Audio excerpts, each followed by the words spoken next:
ભારતીય ઓલિમ્પિક એસોસિએશને બુધવારે Commonwealth games 2030ની યજમાની માટે ભારતની બીડને મંજૂરી આપી છે.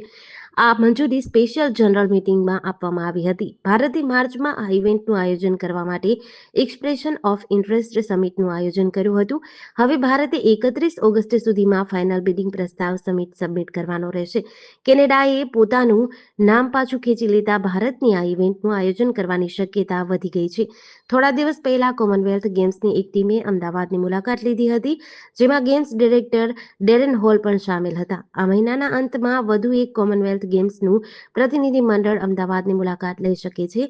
આ મુલાકાત પછી નવેમ્બરના અંતમાં કોમનવેલ્થ ગેમ્સની જનરલ એસેમ્બલી યજમાન દેશ નક્કી કરશે. અગાઉ ભારતે 2010 કોમનવેલ્થ ગેમ્સનું આયોજન કર્યું હતું.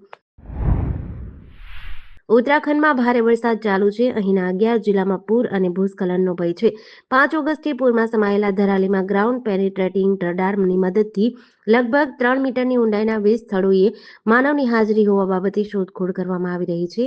ધારાલીમાં 5 ઓગસ્ટે વાદળ ફાટ્યું હતું. અહીં 66 લોકો ગુમ છે. હિમાચલ પ્રદેશમાં આ ચોમાસા દરમિયાન વરસાદ સંબંધિત ઘટનાઓમાં અત્યાર સુધીમાં 229 લોકોના મોત થયા છે. અહીં 395 રસ્તા બંધ છે. કેદારનાથ, બદ્રીનાથ અને હેમકુંડ સાહિબની યાત્રા 14 ઓગસ્ટ સુધી સ્થગિત કરાઈ છે. જમ્મુ અને કાશ્મીરના રાજૌરી, રિયાસી અને પૂંછ જિલ્લામાં ભારે વરસાદ બાદ તમામ સ્કૂલો બંધ છે. રિયાસીમાં સૌથી વધુ 284 મીમી વરસાદ નોંધાયો છે. મધ્યપ્રદેશમાં આ ચોમાસાની સિઝનમાં અત્યાર સુધીમાં 29.7 ઇંચ વરસાદ પડ્યો છે, જે કુલ કાંટાના 79% છે. હવામાન વિભાગે બુધવારે હિમાચલ પ્રદેશ, ઉત્તરાખંડ, બિહાર, પશ્ચિમ બંગાળ અને સિક્કિમમાં અચાનક પૂરની ચેતવણી આપી છે. પાકિસ્તાનના વડાપ્રધાન શાહબાઝ શરીફે સિંધુ જળ સંધિ સ્થગિત કરવા બદલ ભારતને ધમકી આપી છે. શરીફે મંગળવારે રાજધાની ઇસ્લામાબાદમાં એક કાર્યક્રમમાં કહ્યું, દુશ્મન પાકિસ્તાનના પાણીનું એક ટીપું પણ છીનવી શકશે નહીં. તમે અમને પાણી રોકવાની ધમકી આપી હતી. જો તમે એમ કરવાનો પ્રયાસ કરશો તો પાકિસ્તાન તમને એવો પાઠ ભણાવશે જે તમે ક્યારેય ભૂલી શકશો નહીં. શરીફે કહ્યું હતું કે જો ભારત પાકિસ્તાન તરફ વહેતા પાણીને રોકવાનો પ્રયાસ કરશે તો એ સિંધુ જળ સંધિનું ઉલ્લંઘન હશે. તેમણે ધમકી આપી હતી કે આનો નિર્ણાયક જવાબ આપવામાં આવશે. પાણી પાકિસ્તાનની લાઇફલાઇન છે અને આંતરરાષ્ટ્રીય કરારો હેઠળ દેશના અધિકારો સાથે સમાધાન કરવામાં નહીં આવે. છેલ્લા 48 કલાકમાં પીએકેના 3 નેતાઓએ ભારતને ધમકી આપી છે. શાહબાઝ શરીફ પહેલા પાકિસ્તાનના ભૂતપૂર્વ વિદેશ મંત્રી બિલાવલ ભુટ્ટોએ ભારતને યુદ્ધની ધમકી આપી હતી. સટ્ટાબાજી એપ કેસમાં પૂછપરછ માટે બુધવારે ભૂતપૂર્વ ભારતીય cricketer Suresh Raina enforcement directorate સમક્ષ હાજર થયા. રૈના પૂછપરછ માટે દિલ્હી સ્થિત ઈડી મુખ્યાલય પહોંચ્યા. રૈનાને એક ઓનલાઈન સટ્ટાબાજી એપના પ્રમોશનના સંદર્ભમાં પૂછપરછ માટે બોલાવ્યા છે. તે આ એપનો બ્રાન્ડ એમ્બેસેડર છે. ભૂતપૂર્વ ભારતીય ક્રિકેટર સુરેશ રૈના દિલ્હી સ્થિત એન્ફોર્સમેન્ટ ડિરેક્ટોરેટ ઓફિસ પહોંચ્યા. તેમને ઓનલાઈન સટ્ટાબાજી એપ સંબંધિત કેસમાં પૂછપરછ માટે ઈડી દ્વારા બોલાવવામાં આવ્યા હતા. ઈડી હવે કથિત ગેરકાયદેસર સટ્ટાબાજી એપ સંબંધિત મની લોન્ડરિંગ કેસમાં તેમની પૂછપરછ કરી શકે છે. આ ઉપરાંત ફેડરલ તપાસ agency prevention of money laundering act હેઠળ તેમનું નિવેદન નોંધી શકે છે. માનવામાં આવે છે કે ભૂતપૂર્વ ભારતીય ક્રિકેટર કેટલીક જાહેરાતો દ્વારા આ એપ સાથે સંકળાયેલા છે. ઈડી અધિકારીઓ દ્વારા પૂછપરછ દરમિયાન આ એપ સાથેના તેમના સંબંધોની સમજવાની અપેક્ષા છે.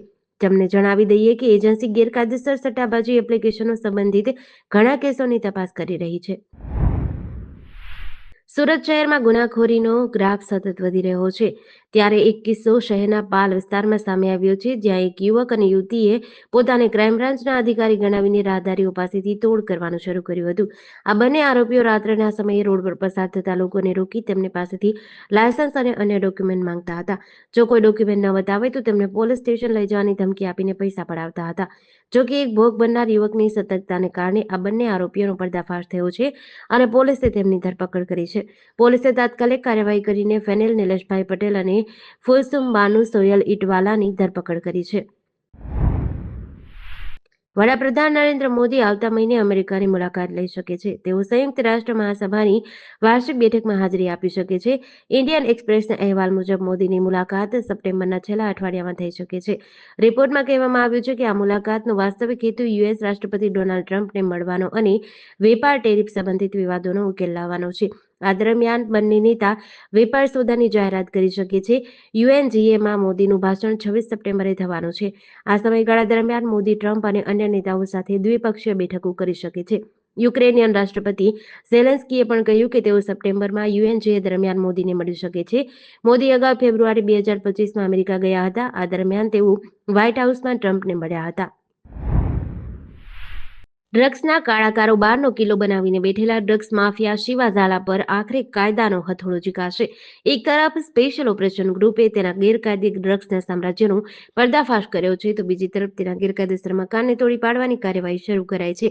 માત્ર 4 લાખ રૂપિયાના પ્લોટ પર ગ્રાઉન્ડ+2 માળનું ગેરકાયદેસર બાંધકામ ઊભું કરી શિવા ઝાલા ડ્રગ્સનો વેપાર કરતો હતો.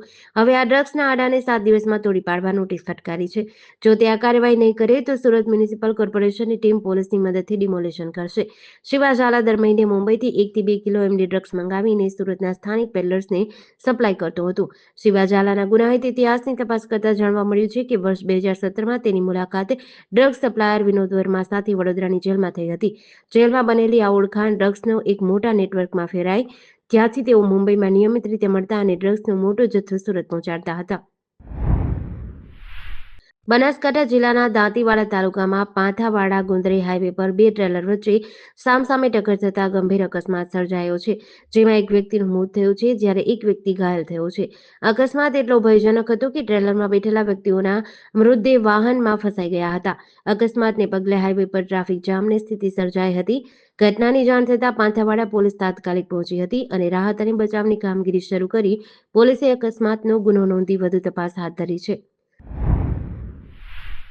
જાલોદ તાલુકાના લીંબડી ગામમાં વિશ્વ આદિવાસી દિવસની ઉજવણી દરમિયાન હિંસક ઘટના સામે આવી હતી.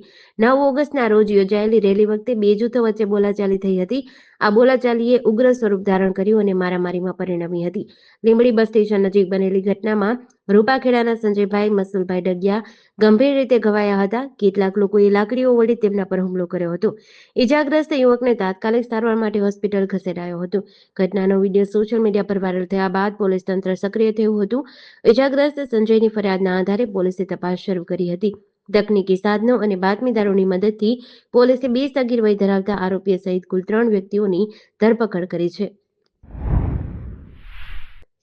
ભાવનગર લોકલ ક્રાઇમ બ્રાન્ચની ટીમે જેસર વિસ્તારમાં મોટી કાર્યવાહી કરી છે. પોલીસને મળેલ બાતમીના આધારે છાપરીયાળી ગામ તરફથી આવતી નિશાન ટેરેનો કારને રોકીને તપાસ કરતા તેમાંથી ભારતીય બનાવટનો વિદેશી દારૂનો જથ્થો મળ્યો હતો.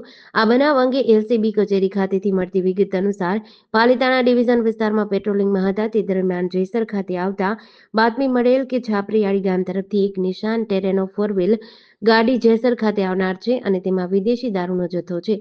જેના આધારે રેડ કરતા કાર સાથે જેસરના વાડી વિસ્તાર દેપલા રોડ નિવાસી 32 વર્ષીય ભરતભાઈ ઉનડભાઈ બોદરની ધરપકડ કરવામાં આવી છે.